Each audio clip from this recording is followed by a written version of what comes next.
Hello दोस्तों, स्वागत है आपका अपना यूट्यूब चैनल दिलखुश एजुकेशन 91 पर। तो दोस्तों आज के इस वीडियो में हम लोग समझेंगे क्लास 10 हिंदी का जो 11 चैप्टर है हमारा, वो है बाल गोविंद भगत, जिसको लिखा है रामवृक्ष बेनीपुरी। यानी एक नंबर सवाल में आपका पूछ सकता है, इसीलिए कवि और लेखक का नाम याद रखना बहुत जरूरी है। तो बाल गोविंद भगत जो चैप्टर है हमारा, उसका लेखक कौन है? वो उसका लेखक रामवृक्ष बेनीपुरी, जो कि आपको हेडिंग इन टाइटल में दिख रहा है आपको ऊपर में। अब बात करते हैं कि इस चैप्टर में आपको कौन कौन से चीज़ें मिलेंगी। इस चैप्टर में आपको वो सारे नोट्स मिलेंगे, वो सारे क्वेश्चंस का और उसके उत्तर आपको मिलेंगे जो भी आपके एग्जाम में पूछे जा सकते हैं या फिर 2000 बोर्ड में आने वाले एग्जाम में पूछे जाएंगे। तो दोस्तों अगर आपने इस वीडियो को क्लिक किया है, इसका मतलब आप क्लास 10 के विद्यार्थी हैं और आप भी अच्छे तरीके से तैयारी करना चाहते हैं। तो चलिए वीडियो को स्टार्ट करते हैं बिना समय गंवाए। सबसे पहले बात करते हैं कि खेती बाड़ी से जुड़े, ये देखिए सबसे पहला जो हमारा क्वेश्चन है वो है कि खेती बाड़ी से जुड़े गृहस्थ बाल गोविंद भगत अपनी किन चारित्रिक विशेषताओं के कारण साधु कहलाते थे। ध्यान से देखिए, आपको दिखा देते हैं। देखिए खेती बाड़ी से जुड़े यानी खेती बाड़ी जो लोग करते हैं उनसे जुड़े गृहस्थ यानी जो घर में रहते हैं, बाल गोविंद भगत अपनी किन चारित्रिक विशेषताओं के कारण साधु कहलाते थे। यानी वो साधु नहीं थे, लेकिन उनकी कुछ चारित्रिक विशेषताएं थी, उनके गुण थी, जिनके कारण लोग उन्हें साधु कहते थे। सबसे पहले बात करते हैं कि इसका उत्तर, बाल गोविंद भगत एक गृहस्थ थे, परंतु उनमें साधु कहलाने वाले गुण भी थे। बाल गोविंद भगत क्या थे दोस्तों? वो गृहस्थ थे, वो घर के छोटे मोटे इधर के कामकाज करते थे, लेकिन उनमें साधु कहलाने वाले कुछ गुण भी थे। अब साधु के क्या गुण होते हैं, उन्हीं गुण को यहाँ पर इसके ऊपर अप्लाई करना है, यानी बाल गोविंद भगत के ऊपर। अब आगे बढ़ते हैं। देखिए पहला जो है हमारा, देखिए कि वे हमेशा कबीर के आदर्शों पर चलते थे और उन्हीं के गीत गाते थे। यानी वो कबीर के क्या थे दोस्तों? वो कबीर के एक तरह का भक्त आप कह सकते हैं, भक्त थे, उनको फॉलो करते थे और उन्हीं के गीत गाते थे जो कि कबीर गीत गाया करते थे। दूसरा जो हमारा कि वे कभी झूठ नहीं बोलते थे। बाल गोविंद भगत जो है वो कभी झूठ नहीं बोलते थे, किसी से खराब व्यवहार रखते थे। तीसरा जो हमारा पॉइंट है, वो कभी लालच नहीं करते थे, यानी दूसरे की चीज़ों को देखकर कभी लालच नहीं किया कि यार ये मेरे पास भी हो जाना चाहिए या फिर मेरे पास होता तो कितना अच्छा होता। दूसरों की चीज़ों को देखकर लालच नहीं करते थे और किसी से झगड़ा नहीं लड़ते थे। ध्यान रखिएगा, ये चीज़ बहुत ही अच्छा है कि किसी से झगड़ा नहीं करते थे। हमें भी इनसे कुछ सीखना चाहिए कि हमें भी अपने लाइफ में बस आगे बढ़ना है। दूसरों से हमें भले उम्मीद कोई ना हो, लेकिन दूसरे के ऊपर जलना नहीं चाहिए और ना ही उनसे झगड़ा करना चाहिए। तो ये सारे गुण बाल गोविंद भगत के थे, जो कि एक गृहस्थ थे लेकिन वो साधु कहलाते थे इन्हीं गुणों के कारण। अब आगे देखते हैं क्या सवाल है हमारा। दूसरा जो हमारा प्रश्न है दोस्तों वो है, देखिए उसे देखते हैं कि भगत की पुत्र वधू, ये देखिए दूसरा जो हमारा प्रश्न है कि भगत की पुत्र वधू उन्हें अकेले क्यों नहीं छोड़ना चाहती थी। भगत की जो पुत्र वधू है उन्हें अकेले क्यों नहीं छोड़ना चाहती है। देखिए इसका सबसे पहले उत्तर देखते हैं। भगत की पुत्र वधू यानी भगत के जो बेटे थे उनकी यानी उनकी धर्म पत्नी थी, तो उनके पुत्र वधू उन्हें अकेले छोड़कर नहीं जाना चाहती थी। किनको? भगत जी को। क्यों? देखिए क्योंकि भगत के बुढ़ापे का वह एकमात्र सहारा थी। यानी वो सोचती थी कि ये अगर बुढ़ा जाएंगे तो इनका देखरेख करने वाला कौन होगा? कोई नहीं होगा, तो इसीलिए वो नहीं छोड़ना चाहती है। उसके चले जाने के बाद भगत की देखभाल करने वाला और कोई नहीं था। यानी ध्यान रखिए, वो उन्हें क्यों नहीं छोड़ना चाहते कि अगर मैं चली जाऊंगी तो इनकी देखरेख करने वाला, इनकी जिम्मेदारी उठाने वाला, इनको खिलाने पिलाने वाला कोई और नहीं रहेगा, क्योंकि बुढ़ापे के एकमात्र मैं ही सहारा हूँ जो इसे सहारा दे सकती हूँ। लेकिन उनके बेटे का क्या हुआ, आगे समझते हैं। ये देखिए भगत ने, ध्यान से देखिए तीसरा प्रश्न जो है हमारा वो है कि भगत ने अपने बेटे की मृत्यु पर अपनी भावनाएं किस तरह व्यक्त की। ओहो, इसका मतलब जो है भगत जी के जो बेटे थे, पुत्र थे, वो इस दुनिया का अलविदा कह चुके थे, उनका देहांत हो चुका था, लेकिन उनकी पुत्र वधू उन्हें नहीं छोड़कर जाना चाहती थी, जैसा कि हमने 2 नंबर प्रश्न में आपको बताया है। अब इसका उत्तर देखते हैं। अपने बेटे की मृत्यु पर भगत ने, ये देखिए अपने बेटे की मृत्यु पर भगत के पुत्र के शरीर को एक चटाई पर लिटा दिया। यानी भगत ने जो है अपने बेटे का मृत्यु पर उनका बॉडी को है एक चटाई पर लेटा दिया और क्या किया देखिए, और उसे सफ़ेद चादर से ढक दिया, जो कि बहुत सारे लोग करते हैं। क्या करते हैं? उनके शरीर को ढक देते हैं, और अच्छी बात है, ढकना भी चाहिए, पूरे खुला नहीं करना चाहिए। देखिए कबीर के भक्ति और ढक कर कबीर के भक्ति गीत गाकर अपनी भावनाएं व्यक्त करने लगे। क्या करने लगे कि अब चटाई पर अपने बेटे के शरीर को लिटा दिया और कबीर के भक्ति के गीत गाने लगे। तो लोग देख करके दंग रह गए कि भाई ये क्या कर रहा है, ये कहीं पागल तो नहीं हो गया। अब आगे देखिए दोस्तों, भगत ने अपनी पुत्र वधू से कहा कि यह रोने का नहीं बल्कि उत्सव मनाने का समय है। देख लीजिए दोस्तों, उनकी क्या सोच थी। यही इसी कारण से बाल गोविंद भगत जो है वो साधु कहलाते थे। उनमें साधु वाले गुण थे। वो बिल्कुल शांत स्वभाव के थे, किसी से लड़ा झगड़ा नहीं, किसी से कोई उम्मीद नहीं। वो कबीर के भक्ति कहलाते थे और उनके गीत गाते थे। लेकिन उनकी सोच देखिए समाज से बिल्कुल ही उल्टा है। भगत ने अपने पुत्र से कहा कि यह रोने का नहीं है, बल्कि देखिए, अगर आपका समाज में आप अगर समाज में आपका परिवार का कोई एक सदस्य मर जाता है, किसी की मृत्यु हो जाती है, तो क्या आप समाज के सामने, लोगों के सामने आप उत्सव मनाएंगे, बल्कि हंसेंगे? ऐसा नहीं ना करेंगे। लोग क्या कहेंगे? लेकिन यहाँ बाल गोविंद भगत बिल्कुल उन लोगों से अलग है। यहाँ उनकी सोच बाकियों से परे है। ये देखिए, आगे जो हमारा प्रश्न है उसे जरा देख लेते हैं। देखिए, भगत के व्यक्तित्व और उनकी वेशभूषा का अपने शब्दों में प्रस्तुत कीजिए। यानी उनके जो व्यक्तित्व है, उनकी बोलचाल, व्यवहार और उनकी वेशभूषा, वो क्या पहनते थे, क्या नहीं, कैसे दिखते थे, उसको अपने शब्दों में लिखना है। ये भी एक अच्छा सवाल है जो कि आपके एग्जाम में पूछे जा सकते हैं। क्लास 10 वाले इस विद्यार्थी इस वीडियो को जरूर देखें, स्किप ना करें। अब देखिए, बाल गोविंद भगत एक क्या थे? गृहस्थ थे उनमें, लेकिन उनमें साधु सन्यासियों के गुण भी थे। वो भले ही गृहस्थ थे, लेकिन साधु सन्यासियों के गुण भी थे। वे अपने किसी काम के लिए दूसरों को कष्ट नहीं देना चाहते थे।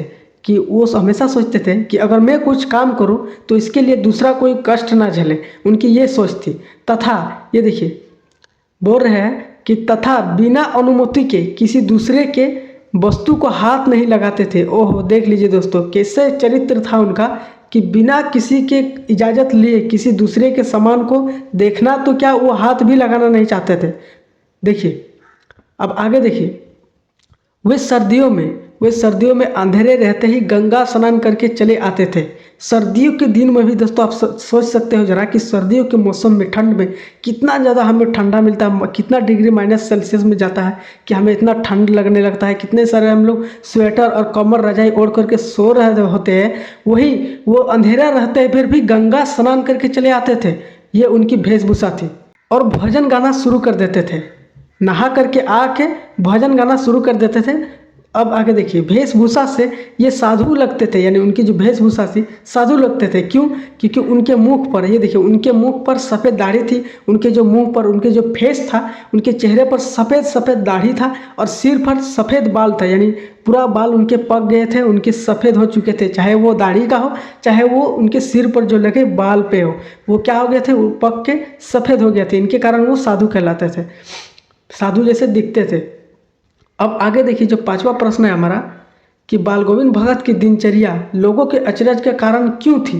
यानी बाल गोविंद भगत की जो दिनचर्या थी, यानी डेली जो लाइफ का वो काम करते थे, इधर उधर लोगों से बातचीत, लोगों से मेल जोल, अपने जो काम को लेकर वो टेंशन में थे या कुछ भी काम करते थे, तो लोगों के लिए वो एक टेंशन बन गए थे। क्यों?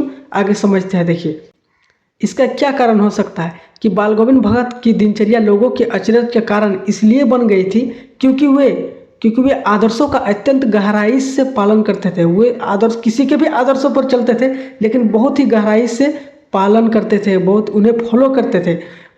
ये देखिए, बूढ़ा होते हुए भी उनकी शारीरिक स्फूर्ति में कोई कमी नहीं थी। वे बूढ़ा थे भले ही, लेकिन शारीरिक फुर्ती मानो ऐसे नौजवान जैसी मिलती जुलती हो, नौजवान जैसी उनकी फुर्ती थी। अब वे देखिए, वे सर्दियों के मौसम में आधी रात में ही सबसे पहले उठते थे। आधी रात में ही, यानी कह सकते हो आप एकदम भोर में। और गांव से 2 मील दूर, ये देखिए दोस्तों, ध्यान से आपको दिखाते हैं कि 2 मील दूर में स्थित गंगा स्नान करने जाते थे। ये देखिए, गांव से 2 मील दूर स्थित था गंगा, वहाँ से स्नान करके आते, खेतों में अकेले खेती करते तथा गीत गाते थे। खेतों में जो खेती करते और गीत गाते, इनकी दिनचर्या को देखकर लोग दंग रह जाते थे। इसीलिए लोगों के लिए ये अचरज का कारण बन गए थे। आगे देखिए, 6ठा प्रश्न जो हमारा वो है कि पाठ के आधार पर बाल गोविंद भगत के मधुर गायन की विशेषता लिखिए। अब इसका क्या कारण हो सकता है? चलिए, यानी उनके वो जो गीत गाते थे, उनका आवाज़ किस तरह था, तो उसको, इसकी विशेषता को लिखना है। चलिए समझते हैं इसको। देखिए, बाल गोविंद भगत बड़े ही मस्ती से कबीर के गीत गाते थे। बड़े ही मस्ती से किनका गीत गाते थे? कबीर जी के गीत गाते थे। वो कबीर को फॉलो करते थे, उनके ही भक्ति करते थे। अब देखिए, उनका स्वर बहुत ही मधुर था। ध्यान से देखिए, उनका स्वर बहुत ही मधुर था। उनके गीत सुनकर लोग मंत्रमुग्ध हो जाते थे। यानी बहुत उनके आवाज़ में इस कदर जादू था दोस्तों, मानो कि लोग अपने आप को रोक नहीं पाते थे, वो भी झूम उठते थे उनके गाने को सुनकर, गीत को सुनकर। बहुत ही अट्रैक्ट करता था लोगों को वो उनके गाना, उनके आवाज़, उनके सुर। अब आगे देखिए कि वो और औरतें भी उन गीत को गुनगुनाने लगती थी। यानी जो औरतें होती थी उनके गीत को सुन करके वो भी गुनगुनाने लगती थी उनके गात को। जरा समझ सकते हो कितना मधुर आवाज़ था उनका। भगत के इस गति का प्रभाव सारे वातावरण में छा गया था। आगे समझते हैं कि हमारा जो 7वां प्रश्न है वो हमें क्या कहता है, इससे हमें क्या सीख मिलनी चाहिए। ध्यान से देखिए, इस वीडियो में आपको जरूर कुछ सीख मिलेगी। 7वां प्रश्न से ही बहुत ही इंपॉर्टेंट है। 7वां प्रश्न की ओर देखते हैं। 7वां प्रश्न हमारा क्या कहता है कि कुछ धार्मिक प्रसंग के आधार पर यहाँ दिखाई देता है कि बाल गोविंद भगत प्रचलित सामाजिक मान्यताओं को नहीं मानते थे। पाठ के आधार पर उन प्रसंगों का उल्लेख कीजिए। यानी आपको उल्लेख करना है कुछ ऐसे प्रसंग जो कि बाल गोविंद भगत समाज की मान्यताओं को नहीं मानते थे। इसका मतलब यही हुआ, कौन कौन सी ऐसी चीज़ें हैं जो समाज के मान्यताओं को भगत जी नहीं मानते थे, उन्हीं को आपको लिखना है। कुछ प्रसंग ऐसे हैं, तो चलिए क्या क्या वो प्रसंग है उन्हें समझते हैं। दोस्तों ये क्वेश्चन आपका टर्निंग पॉइंट हो सकता है, टर्निंग क्वेश्चन हो सकता है इस चैप्टर का, पूरे ही चैप्टर का। ये 2026 आने वाले बोर्ड में पूछ सकता है एग्जाम में, इसे अच्छे तरीके से देखिएगा। कुछ धार्मिक प्रसंग ऐसे हैं जो बाल गोविंद भगत उन प्रचलित सामाजिक मान्यताओं को नहीं मानते थे। यानी कुछ समाज में चलते आ रही थी, जो बड़े पुरखों लोग जो चलाते आ रहे थे कि कुछ मान्यता, वो बाल गोविंद भगत उनको फॉलो नहीं करना चाहते हैं, नहीं मानते हैं उसको। क्या क्या थी जरा इसे समझते हैं। सामाजिक मान्यता के अनुसार मृत शरीर को, यानी मरने वाले जो शरीर होते हैं को मुखाग्नि पुरुष अपने हाथों से देते हैं। यानी उसको मुखाग्नि कौन देता है? पुरुष देता है। मुखाग्नि मतलब क्या कि अगर कोई व्यक्ति मरता है तो उसको आग लगाना, यानी आग अपने हाथों से देता है कौन? पुरुष जाति, यानी कोई मर्द ही उसको आग लगा सकता है। ये समाज के लोगों की मान्यता थी, क्योंकि वो प्राचीन परंपराओं को मानते आ रहे थे। लेकिन भगत जी यहाँ बिल्कुल लोगों से भिन्न थे, समाज से उल्टे थे, वो भिन्न थे। परंतु भगत ने अपने पुत्र वधू को मुखाग्नि अपने पुत्र वधू के हाथों दिलाई। यानी अपने जो पुत्र को मुखाग्नि दिया भगत ने, वो पुत्र वधू के हाथों दिलाई। यानी पुत्र वधू उनकी क्या थी? एक औरत थी, लेकिन औरत के हाथों दिलाई। उनकी यह मान्यता थी कि मुखाग्नि देने से कोई जाति में कोई मर्द या फिर औरत जाति को नहीं देखा जाता है, बल्कि मुखाग्नि कोई भी दे सकता है। ये उनको नहीं मानते थे और अपने पुत्र को मुखाग्नि पुत्र वधू के हाथों ही दिलाई। यानी अपनी बहू के हाथों दिलाई अपने बेटे की मुखाग्नि। आगे देखिए, दूसरा जो हमारा पॉइंट है, हमारे समाज में विधवा को, आप ध्यान से देखिएगा, हमारे समाज में ऐसा होता है, हमारे समाज में विधवा को विवाह का मान्यता नहीं दी जाती। यानी उसका अगर कोई औरत है, उसका अगर पति मर जाता है किसी कारण, उनका देहांत हो जाता है, तो उसका और दोबारा शादी नहीं दिया जाता है। तो यहाँ देखिए कि परंतु भगत ने अपने पुत्र वधू को पुनः विवाह करने का आदेश दे दिया। यानी जिस बाल गोविंद भगत थे वो इन्हीं के कारण दूसरे से बिल्कुल विपरीत थे, बिल्कुल भिन्न दिखाई देते थे। इन्हीं गुणों के कारण वो पुत्र वधू को अपने, ध्यान से देखिए, जहाँ जिन समाज में मान्यता थी कि अगर किसी का पुरुष अगर मर जाता है, उसका मर्द अगर मर जाता है तो उसे शादी करने का और कोई हक नहीं है। लेकिन बाल गोविंद भगत एक ऐसे पर्सन थे अपने समाज में, एक ऐसे व्यक्ति थे जो अपने पुत्र वधू को कहा कि तुम अपने जीवन क्यों बर्बाद कर रही हो, तुम शादी कर लो जाकर के। देखो यही सोच जो है वो समाज से बिल्कुल उनको अलग करती है। तो दोस्तों आई होप आपको ये वीडियो अच्छी लगी हो। ये सारे जो क्वेश्चन है, आपको इस क्वेश्चन को आप लोग लिख लीजिएगा, जो कि आपके एग्जाम, आने वाले एग्जाम में आपके काफ़ी ज़्यादा हेल्प करेंगे और स्कूलों में भी आपके हेल्प करेंगे। इस वीडियो के जरिए आपको दो फायदा हुआ, एक नोट्स भी मिल गया आपको और दूसरा पूरा चैप्टर आपको समझ में आ गया होगा आई होप अभी तक। तो अगर वीडियो अच्छी लगी तो वीडियो को लाइक कीजिए, चैनल पर नए हो तो चैनल को सब्सक्राइब कर ले, साथ में अपने दोस्तों को भी शेयर करिए ताकि उन्हें भी पढ़ने का मौका मिले, उन्हें भी ऐसे नोट्स मिले। तो मिलते हैं इसी तरीके के नए वीडियो के साथ, तब तक के लिए जय हिंद।